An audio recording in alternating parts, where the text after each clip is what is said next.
가정의 달 5월달을 보내고 있습니다. 우리 청북교회 모든 가정이 주님의 은혜와 복으로 충만한 가정들이 되시기를 축원합니다. 어제 온가족 새벽기도 때도 좀 말씀을 드렸는데 우리 성도들의 모든 가정이 이 땅에서 천국을 이루어가는 가정들이 될 수 있기를 축복합니다. 오늘은 어버이 주일이지요. 우리가 부모님 없이 어떻게 세상에 왔겠습니까? 이미 부모님이 떠나가 계시는 분도 계실 것이고 또 함께 살고 있지 못하는 분들도 많이 계시겠지만은 하지만 나를 있게 해주신, 존재하게 해주신 부모님의 은혜에 대해서만큼은 잊지 말고 감사하시기를 바랍니다. 그리고 또 그리스도인 입장에서 내가 부모라면 자녀들에게는 존경을 받을 수 있는 믿음의 부모가 될 수 있도록 더욱 노력하는 성도도 되시기 바랍니다.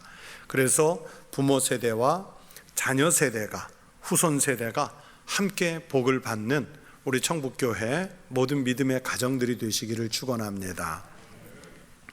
이스라엘 민족이 출애굽을 해서 광야에서 40년 동안 세월을 보낸 후에 가나안 땅에 들어와서 점차로 땅을 정복해 갔습니다. 그러나 이 가나안 땅을 정복해 가는 과정이 순탄하지 않았습니다. 이스라엘 민족이 애굽에서 살고 있는 동안 가나안 땅과 그 일대 모든 팔레스타인 지역에는 토착민으로서 앞서서 자리를 잡고 있었던 민족들이 여럿 있었습니다. 성경에 많이 등장하는 블레셋, 아람, 암몬, 아모리, 모압 이런 족속 등이 땅을 분할해서 그 땅에 정착해 있었습니다. 대부분의 이 족속들은 객관적인 전력에서 이스라엘 민족보다 훨씬 강했기 때문에 이스라엘이 쉽게 그 땅을 정복할 수 있는 상황은 아니었습니다. 여리고성이 무너지는 장면에서 상징적으로 보여주듯이 하나님이 나서서 싸워 주셨기 때문에 그 땅을 조금씩 정복해 가면서 북쪽으로 전진해 갈 수 있었습니다. 그러나 우리가 생각하는 것처럼 쉽게 땅을 정복한 것도 아니고 12지파에게 순조롭게 땅이 분배된 것도 아니었습니다. 오늘 성경에 여호수아가 임종을 하죠. 여호수아가 임종할 이 무렵이 됐을 때도 결국 땅을 다 정복하지 못했고 여호수아가 죽은 이후부터 이스라엘 민족은 무려 400년 동안이나 사사시대라는 것을 겪습니다. 그 400년의 사사시대를 기록한 책이 바로 오늘 본문이 포함된 사사기입니다. 우리나라 성경으로는 중국어 번역 성경을 따라서 책의 이름을 사사기라고 했는데 영어 성경을 보면 재판장이라는 뜻을 가진 저지스라고 되어 있습니다. 이 책들의 제목대로 사사라는 직책은 왕도 아니고 이스라엘의 왕이 없던 시대에 하나님께 부름을 받고 백성들에 의해서 추대를 받은 임시 통치자로 일했던 사람들이 사사입니다. 그래서 전쟁이 나면 군사 지도자의 역할을 하고 또 백성들이 판결을 받아야 할 중요한 재판이 있으면 재판장도 겸해서 하는 그 직책이 사사였습니다. 우리가 익숙하게 알고 있는 이름 삼손, 기드온, 드보라 또는 사무엘 이런 분들이 모두 사사들이었습니다. 사사라는 이 직책은 왕이나 제사장처럼 세습이 되는 자리는 아니었고요. 나라가 위기에 빠졌을 때 하나님께서 그때그때 적합한 사람을 임시로 세운 사람들이 사사였습니다. 이 사사시대는요 영적으로 매우 혼탁했었습니다. 하나님 없이 사는 사람들이 많았고 그러다 보니 하나님이 이방 민족을 통해서 이스라엘 민족을 심판하실 때가 있었습니다. 그때마다 백성들이 괴로워서 부르짖으면 하나님이 사사를 선택해서 세워주셨습니다. 사사기를 공부하면 늘 등장하는 단어가 불순종, 하나님의 심판 또는 회개 이런 말들입니다. 불순종과 하나님의 심판 그리고 회개한 후에 다시 회복하는 역사가 말씀드린 대로 무려 400년 동안이나 반복이 된 것입니다. 이스라엘 민족이 이런 불안한 사사시대를 보내게 된 것은 결국 영적인 문제 때문이었습니다.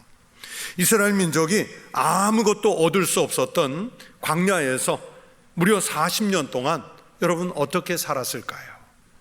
신명기 7장 19절은 그 상황을 이렇게 기록합니다. 내 하나님 여호와께서 너를 인도하여 내실 때에 내가 본 큰 시험과 이적과 기사와 강한 선과 편파를 기억하라.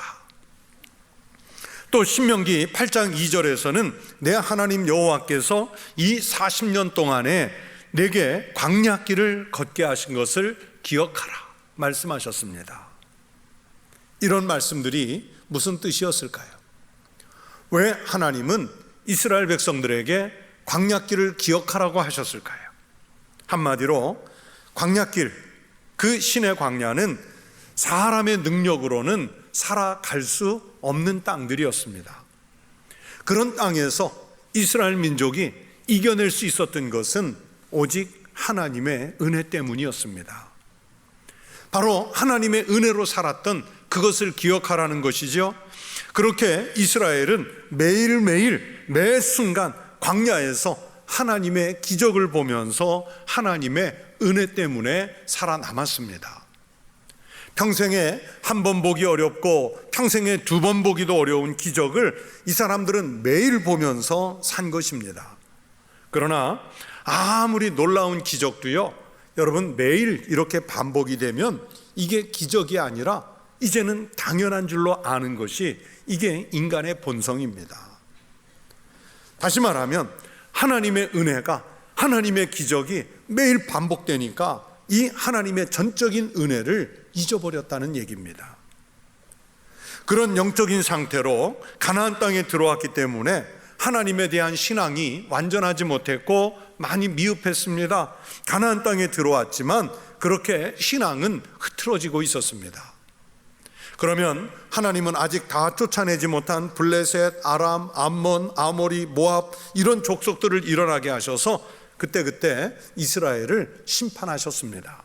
이스라엘이 신앙적으로 타락했다든지 이스라엘이 도덕적으로 타락했다든지 그럴 때마다 이런 일이 반복이 되는 겁니다. 하나님의 심판이 혹독하면 이스라엘은 또 회개하면서 하나님 앞에 나와서 하나님 살려주십시오, 하나님 우리를 구원해 주십시오 간절히 기도했습니다. 그러면 하나님은 잠시 사사를 세우셔서 이스라엘을 회복해 주시고, 그러다가 또 하나님 은혜를 잊으면 다시 옛 생활로 돌아가는 그런 악순환이 반복되고 있었습니다.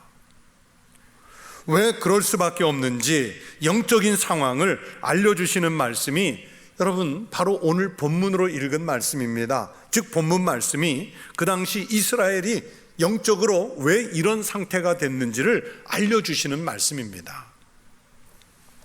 성경은 아주 분명하게 이스라엘이 애굽에서 나와서 가나안 땅에 들어갈 수 있게 하신 분이 하나님이라고 말씀하죠. 본문 1절을 보세요. 내가 너희를 애굽에서 올라오게 하여 내가 너희의 조상들에게 맹세한 땅으로 들어가게 하였으며 또 내가 이르기를 내가 너희와 함께한 언약을 영원히 어기지 아니하리니, 하나님께서 이스라엘 민족을 꺼내 주시겠다고 언약해 주셨고 그 언약대로 하나님이 이스라엘 민족을 이 가나안 땅에 들어갈 때까지 지켜주셨다는 것을 말씀하는 거예요.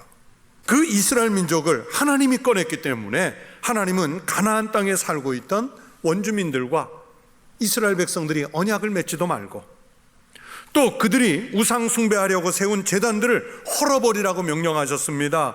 이스라엘이 그 땅을 정복하면 거기에다가 하나님의 제단을 쌓고 여호와 하나님을 경배하는 땅으로 바꾸어 만들어 가야 되는데, 말씀을 보세요. 거꾸로 이스라엘이 그 땅 원주민들이 섬기는 우상 숭배의 영향을 받아서 하나님을 떠나기 일쑤였습니다. 본문 2절의 말씀대로 너희가 내 목소리를 듣지 아니하였으니, 하나님의 명령을 듣지 않았다는 얘기예요.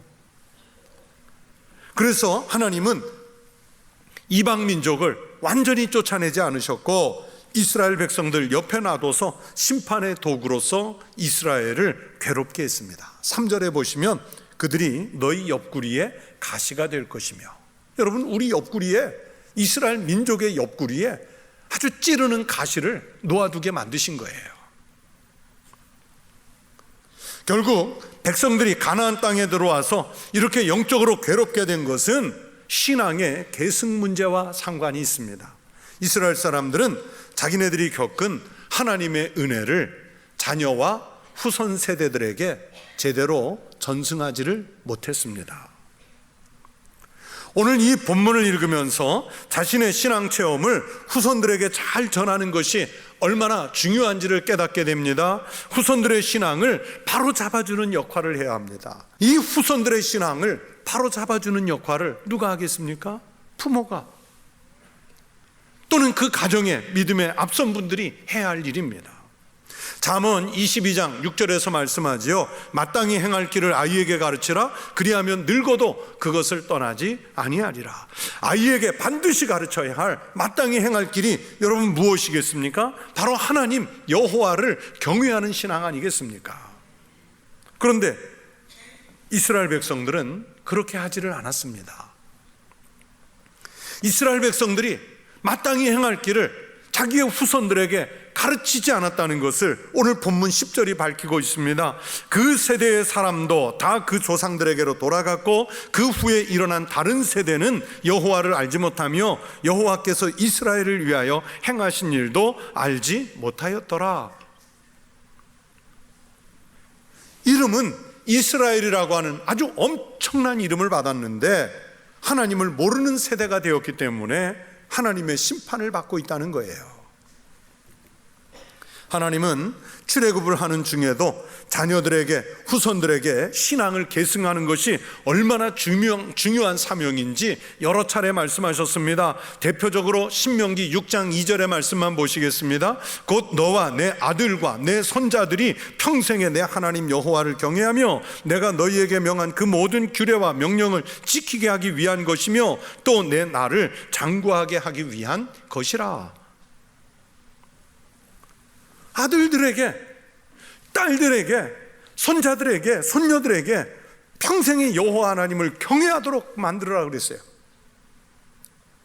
광야 생활 40년 동안 그걸 혹독하게 훈련시키신 거예요. 그러나 광야에서 그렇게 훈련을 받고 들어왔지만 그 세대들이 다 떠난 이후에 자녀들과 후손들이 제대로 신앙을 계승하지 못했다고 오늘 성경이 말씀하잖아요. 그래서 여호수아가 죽고 오늘 본문 이후로 400년 동안 얼마나 혹독한 시련을 겪는지 모릅니다. 그렇다면 성도 여러분, 오늘 우리는 내 자녀들에게 신앙을 제대로 계승하고 계십니까? 내가 세상을 떠난 뒤에도 나의 자녀들이, 나의 후손들이 신앙을 잘 지키고 살도록 여러분은 우리 후손들에게, 자녀 세대들에게 신앙을 전승시키고 있습니까? 이 물음에 대한 대답은 대단히 미안하지만 현대 그리스도인들에게 회의적입니다. 오늘날 우리 기성세대의 신앙인들이 정말 뼈를 깎는 각성을 해야 되는 지점이 바로 이 부분입니다. 정말로 우리 자녀와 후손들을 사랑한다면 여러분, 돈이나 명예를 물려주는 것보다 신앙을 남겨주어야 하지 않겠습니까? 그런데 우리는 과연 자녀와 후손들에게 신앙을 제대로 계승하고 있는가 생각해 봐야 합니다. 내 자녀가 교회 출석하지 않고 있으면 매를 들어서 초달을 하는 그 심정으로 다그쳐야 되는데 이때 자녀가 나오지 못하는 것을 가장 합리화하는 변명이 하나 있어요. 자식 문제만큼은 안 돼요. 자식 이기는 부모가 없어요. 이 변명으로 우리는 합리화해 버립니다. 그러면서 다그치지를 않아요. 다른 사람의 자녀들을 전도에다가 앉혀놓을 것이 아니라 내 자녀를 전도에서 앉혀놔야 합니다. 타 지역에 가서 살고 있으면 가까운 교회 출석하라고 자꾸 독려하고 격려해야 하고, 또 청주에 있으면 부모님과 함께 청북교회 가자고, 할머니 할아버지하고 같이 청북교회 가자고, 반드시 가야 한다고 강하게 얘기해야 합니다. 만약에 그렇게 하지 못하면 다른 사람들에게 전도하자고 말하지 마십시오. 우리 교회가 왜 부흥하지 않느냐고, 왜 교회 학교가 일어나지 못하느냐고, 또는 젊은 세대, 청년 세대, 그들이 왜 없냐고, 우리가 함부로 쉽게 말할 수 없습니다. 지금 전도되느냐를 묻는 것이 아니라 믿지 않는 자녀들에게 전도를 하고 있느냐, 손자 손녀들에게 전도를 하고 있느냐, 이걸 말씀드리는 거예요. 여러분, 내 자녀가 안 나오는데 남의 자녀들이 나와주겠습니까? 나와 후손들의 신앙의 문제, 여러분, 이것은 생명의 문제입니다. 나라와 민족이 영적으로 살고 죽는 문제입니다. 내 자녀가 하나님을 알지 못한 삶을 살다가 그 영혼이 죽는 것을 여러분, 부모가 모른 척 하겠습니까? 아니면 정말로 안타까운 마음으로 눈물을 흘려가며 기도하고 설득하고 야단도 쳐가면서 그 영혼이 하나님의 사람이 되도록 인도를 하시겠습니까? 우리 세대까지만 믿고 자녀 세대가 믿지 않으면 딱 오늘 이 본문 말씀 속에 이스라엘이 되는 거예요. 여러분, 우리 세대가 다 가고 난 다음에 그 후에 일어난 다른 세대는 여호와를 알지 못하며 여호와께서 이스라엘을 위하여 행하신 일도 알지 못하였더라. 이 말씀대로 그렇게 하나님을 잊어가는 사람이 되고 그렇게 하나님을 잊어가는 민족이 되고 말 것입니다. 이 본문 속에 이스라엘이 왜 하나님을 모르는 시대가 되었을까요? 우상을 버리지 못했기 때문입니다. 본문 2절은 바로 그 말씀입니다. 너희는 이 땅의 주민과 언약을 맺지 말며 그들의 제단을 헐라하였거늘 너희가 내 목소리를 듣지 아니하였으니 어찌 그리하였느냐. 이스라엘이 광야에서 40년을 보낸 결정적인 이유가 무엇이었겠습니까? 이스라엘이 자연적으로 갖고 있던 애굽의 습관, 이 애굽의 성품을 빼려는 하나님의 의도 때문이었습니다. 야곱이 70여 명의 가족들을 데리고 애굽으로 건너가서 그 후손이 이제 200만 명이 넘는 민족을 이룰 때까지 몇 년이 걸렸느냐? 430년이 걸렸습니다. 무려 430년 동안 애굽에 살았으니까 이제는 이스라엘 사람이라기보다는 애굽 사람 다 된 거예요. 여러분, 외국에 가서 살면요, 5년, 10년 지나면 점점 그 나라 사람 됩니다. 15년, 20년 지나면 거의 그 나라 사람 돼요. 그런데 430년 살았으니까 애굽 사람 다 됐죠. 모세가 애굽의 왕궁을 떠나서 미디안 광야로 도피했을 때 길을 가다가 때마침 양떼에게 물을 먹이려고 하던 7명의 자매들을 만나게 됩니다. 이 7자매는 미디안 제사장의 딸들인데 이 자매들이 한 우물에서 자기네 양떼에게 물을 먹이려고 하니까 여자들만 나와서 그랬는지 다른 목동들이 방해를 했어요. 그때 모세가 나서서 이 자매들이 양떼에게 물을 먹일 수 있도록 도와주었습니다. 생각보다 물 먹이는 일을 일찍 끝내고 집에 갔더니 아버지가 너희가 오늘은 어찌하여 이같이 속히 돌아오느냐 그렇게 물었어요. 이 말에 7딸들이 대답합니다. 그들이 이르되 한 애굽 사람이 우리를 목자들의 손에서 건져내고 우리를 위하여 물을 길어 양떼에게 먹였나이다. 여러분, 그들이 이르되 한 애굽 사람이라고 그랬어요. 누구를 말합니까? 모세예요. 지금 모세가 이스라엘 사람처럼 보였어요? 애굽 사람처럼 보였어요? 애굽 사람으로 보이는 거예요. 모세만 그렇습니까? 이 200만 명의 이스라엘 사람이 다 애굽 사람처럼 보이는 거예요. 이 7자매 중에 마지가 시보라인데 그녀가 모세와 결혼을 해서 나중에 모세의 아내가 됩니다. 그렇게 430년 동안 애굽에서 살았으니까 애굽 사람 됐어요. 여러분, 언어만 애굽 사람 됐을까요?